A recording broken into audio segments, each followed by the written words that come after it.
Good morning, good afternoon, good evening, wherever you are, and thank you for stopping by once again. I have taped this, so to speak, or videoed it three times now. And I am trying to answer the massive different little questions that keep coming in, and I can't deal with it all the time by email. So the problem is there's so many of them, I get way too long. So I'm going to divide them up into two, or do one set this time and another set another time, okay?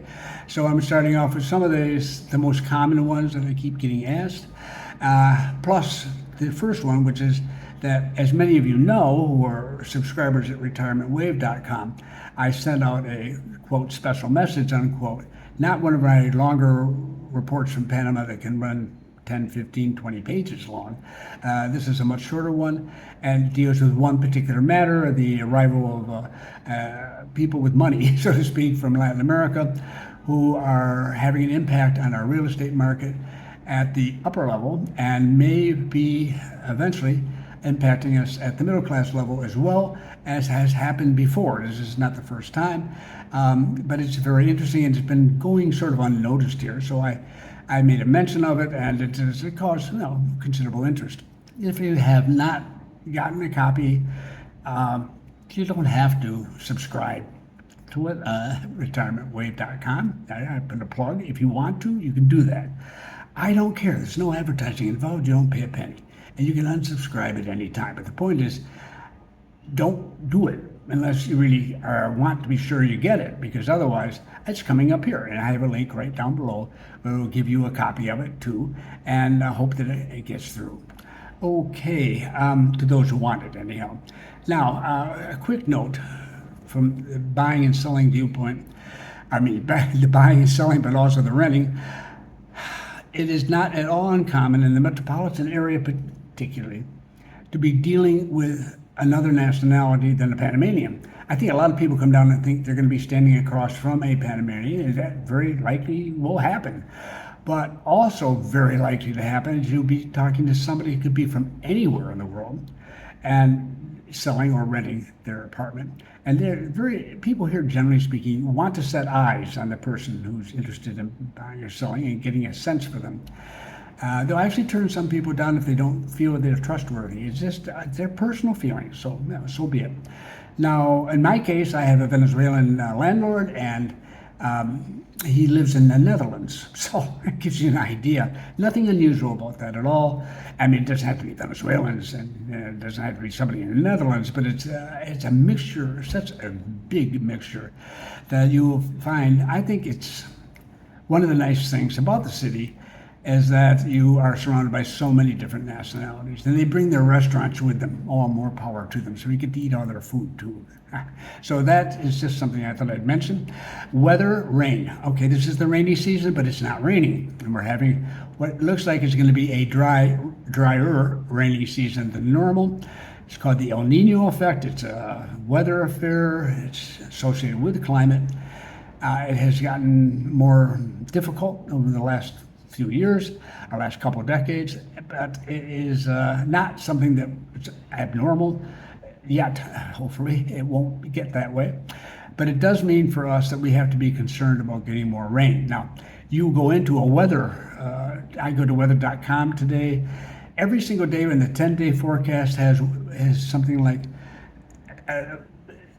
thunderstorms. I'm reading them now. Thunderstorms, scattered thunderstorms, isolated thunderstorms. At least they have a little variety in it, right?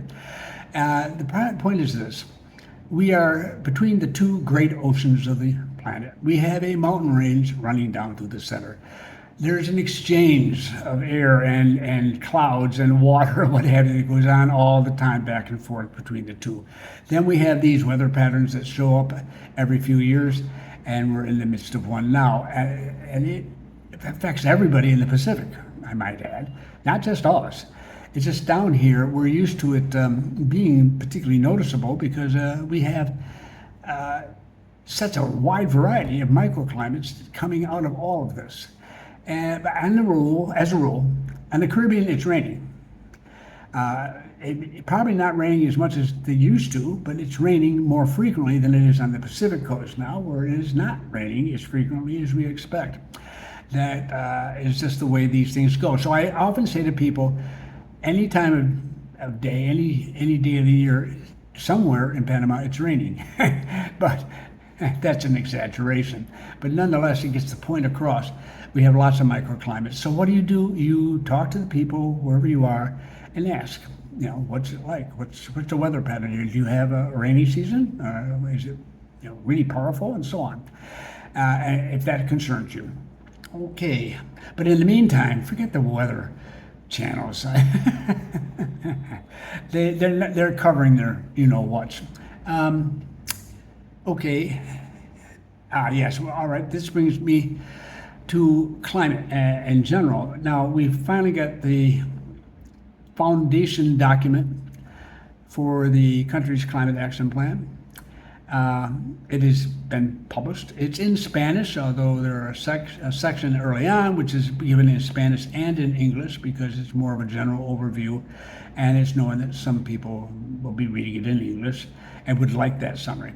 Otherwise, though, 85% plus is only in Spanish, and it's 232 pages long. But it is full of information and maps and statistics and what have you from the past, and it does not make predictions for us. It may talk about predictions made by others, but it's not made here yet. And it does not give a detailed plan of what's going to be done about it, because this document is the basis of the work being done on that. What do we do? What's really a problem here, and what do we do about it? And that's coming out, and a lot of work's being done on that, and it's actually coming up here or there, scattered around the web from official channels. And as it comes together, it's more. I'll let you know. So if you're really interested, you can keep an eye on it that way.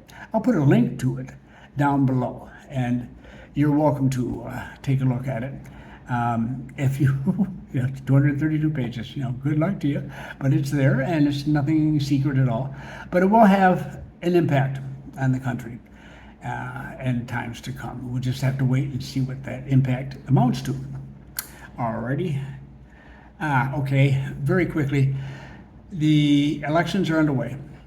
A couple candidates have already been selected, but most of them have yet to be selected. We have several parties, 5 parties at the moment, who are organized to have run their own candidates as they see fit. And we have 3 others that can place places, so to speak, in the ballot, which are open to people who are independents and who are collecting their signatures and petitioning to get on the ballot. For that, we have all sorts of jockeying going around, a lot of people getting in position. And the election's held on May 6th of next year. It will cover every single position in the country that is elected, and everyone's elected for a 5-year term. Right? So it sometimes seems as if everybody's cousin is a candidate for something somewhere here. Everything is up for grabs. A very busy time, but I say I think it's very, very vigorous. It's going to be. I mean, people will be very strongly worded about things, but we don't have a far right and far left, so we don't have the problems associated with some countries where that is the case, which effectively prevents them from making any forward movement. We don't do it that way. We have such people, we've had such parties, but they simply have not attracted people here. People who tend to be, when it comes to push comes to shove and so forth here in Panama, people are in the center, and they're not shy about being that way. But they will judge it, and it will be very intense. And when we have the first televised debates, I and just about everybody else in the country is going to be glued to their television set to see this crowd come up. But that's months down the road.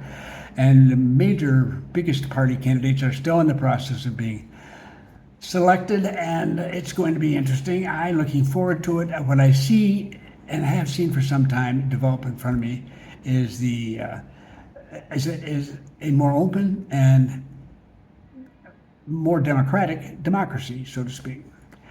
Panamanians are taking care of it themselves, and that's the way it should be. Thank you. They don't need to have us come in and tell them what to do. We don't always do terribly well ourselves. But the point is that they will deal with it, and they don't need foreign intervention at all. They don't like it. And I wouldn't do it. So you're never going to hear me endorsing anybody here. It doesn't make any sense. I'm not a citizen. I leave this up, as I say, every election. This is my fifth one, that whoever the Panamanian people choose to be their president and everything else is their business. And I will congratulate the winners, all of them, and then get on with business just like the rest of us. That's the wonderful thing to watch, is people having vigorous discussions and supporting different candidates right up to election day, then see lines of people at the polls chatting with each other very amicably. The whole thing is covered in detail. You get to see the counting of ballots, and then when any ballots that have not been used, where their paper ballots are in use, are burned in public, and you see the fire, and and the representatives of the other parties are all present to see it happen. It's done very well, and I respect them very much. It brings back lots of good memories. I was an election judge in the state of Maryland at one stage, and not from a party in this case, but just to help oversee the polls at one point, and I've had other roles like that. And to see it here is good, and particularly because people, well, to say that night, the winners will be out in the streets of Panama City and probably elsewhere, blowing horns like crazy and delighted and happy, and the losers will be sitting at home, not terribly happy at all. And the next morning, everybody gets up and goes to work. And they discuss it, and then they go on with life. And I've seen this happen so many times with people who had very vigorous disagreements as to who should be elected. I had that happen once with a taxi driver who was a friend of mine, and the maid who comes in once a week to help keep my shambles in order. And two of them had supporting different candidates. And it was friendly, but it was intense. They had very strong opinions. The election was held, and a third candidate won. The next time they were together, all they could do is laugh. All that intensity, and then the third person won. Neither one of them supported. So it makes for an interesting life.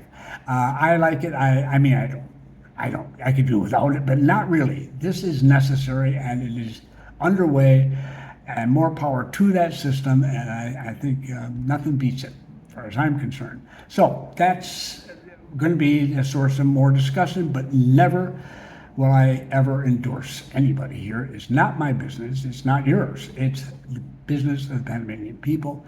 They are capable of making their decisions themselves, and they have an incredibly successful economy and system, not just the economy, but in many other ways, so much and secure and safe and stable a situation. I trust them in ways that I cannot always trust other nations that I have been in the past. So with that cheerful note, I'm going to stop because there's more to come, but I don't want to get involved or else it'll go on way too long. So thank you for stopping by, and you will be seeing me again with the others when the time allows. So I look forward to that. Thank you.